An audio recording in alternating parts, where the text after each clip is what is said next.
સ્વાગત છે આપનું સ્ટડી પોઈન્ટમાં.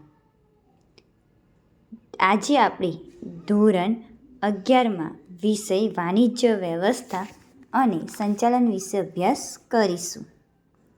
તેમાં ચેપ્ટર નંબર 1 ધંધાનું સ્વરૂપ, હેતુ અને કાર્યક્ષેત્ર, જેમાં પ્રથમ છે ધંધો શું છે, બીજું આર્થિક પ્રવૃત્તિ એટલે શું, ત્રીજું ધંધાના પ્રકારો, ચોથું ધંધાના હેતુ અને પાંચમું ધંધાનું કાર્યક્ષેત્ર. ધંધો શું છે? લોકોની જરૂરિયાત પૂરી કરવા માટે વસ્તુઓ ખરીદવી અને વેચવી તેને ધંધો કહેવાય. ધંધો એ નફાના હેતુથી કરવામાં આવતી કાયદેસરની આર્થિક પ્રવૃત્તિ છે.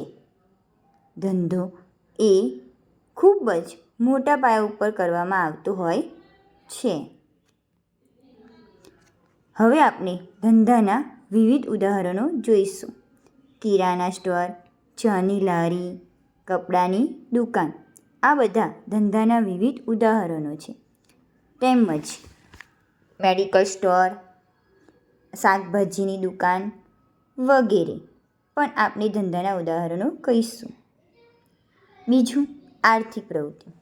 આર્થિક પ્રવૃત્તિ એટલે શું?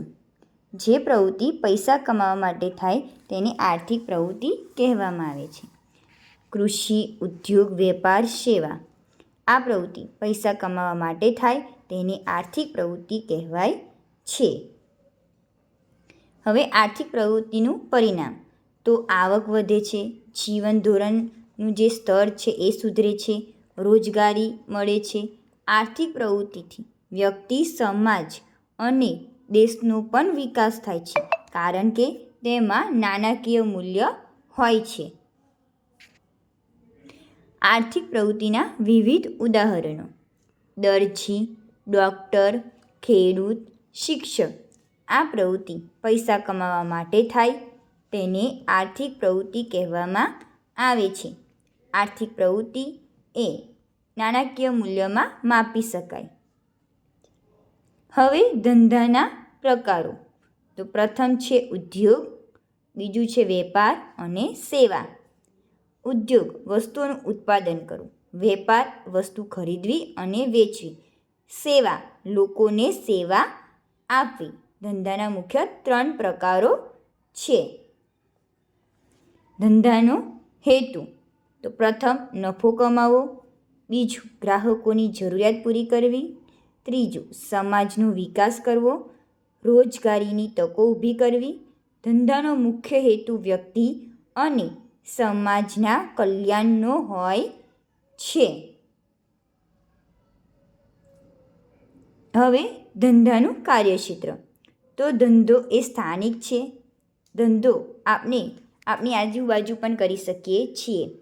રાષ્ટ્રીય એટલે કે ગુજરાતમાંથી મહારાષ્ટ્રમાં, પંજાબમાંથી હરિયાણામાં. આંતરરાષ્ટ્રીય સ્તરે એટલે ગુજરાતમાંથી અમેરિકામાં.